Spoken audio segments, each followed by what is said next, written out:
it me or is it weird how neurodivergent people just don't connect like neurotypical people? Y'all meet each other, then hang out for a few hours, then you trauma dump to each other, and now you're imprinted on each other for life. They don't really give a fuck about the whole, oh, how's the weather? What do you do for work? What are your plans for the future? Like, they don't give a fuck about none of that. It's like, nah, what is your life story?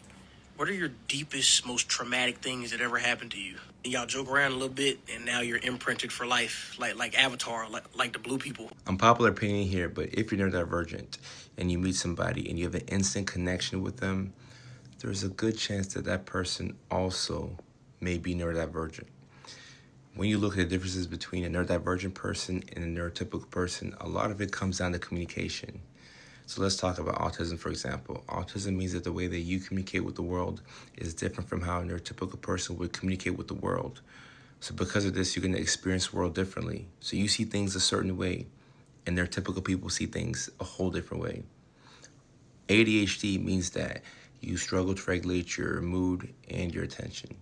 If this is the case, you're going to be overstimulated, you're going to be effective but not efficient, you're going to be behind on things, and you're going to be stressed constantly.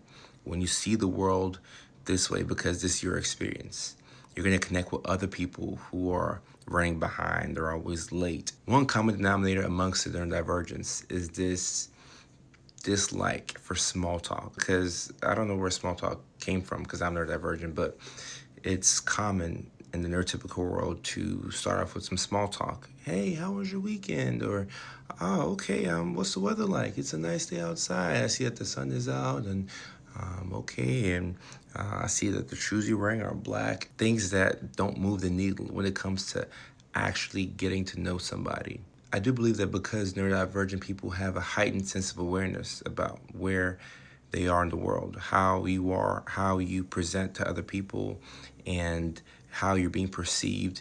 You have so much self-awareness, maybe to the point where it's potentially a bad thing, but because you've studied yourself and you've studied other people to such an extent, and you know yourself on a granular level, you know what makes you tick.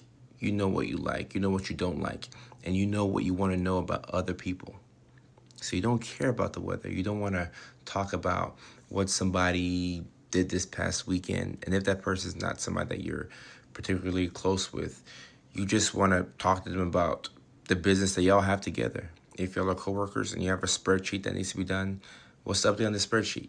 Have you finished it? Okay. If you haven't finished it, when can you start on it? And when you're done, can you let me know when the thing is done so I can move on to the next thing? We tend to be very impatient as neurodivergents when the thing that we're talking about is not a pertinent thing. We want to actually get to know you. If we're getting to know somebody, we like to talk about the big things. And this often involves the trauma. So that's why it appears as if we're trauma dumping. And most times it is trauma dumping, because if you meet somebody and right off the bat, you talk about the most traumatic thing that's ever happened to you, or you ask about the most traumatic thing that's ever happened to them, those are pretty deep questions. And you do get to know somebody quickly that way. And when you get to know somebody quickly, you can make a determination on if this person is your person, or if this somebody is somebody that they're not going to be your person, but you can be cordial with them, as opposed to a neurotypical person who will, they'll have the pleasantries and they'll beat around the bush, and eventually they'll make a determination on whether they want to be friends with this person. So there's a lot of differences when it comes to communication between the neurodivergent person and the neurotypical person, but I just have a feeling, and I don't have the facts and the data to back me up on this, so I'll be looking to do the research so I can get y'all the objective data. But I just have this intuition within me, and it may be a neurodivergent intuition, but I feel as if you connect with somebody right off the bat and y'all talk about some of the deeper issues in your lives, and you have this instant connection, and one of y'all is neurodivergent, there's a good chance that the other person is probably also neurodivergent as well.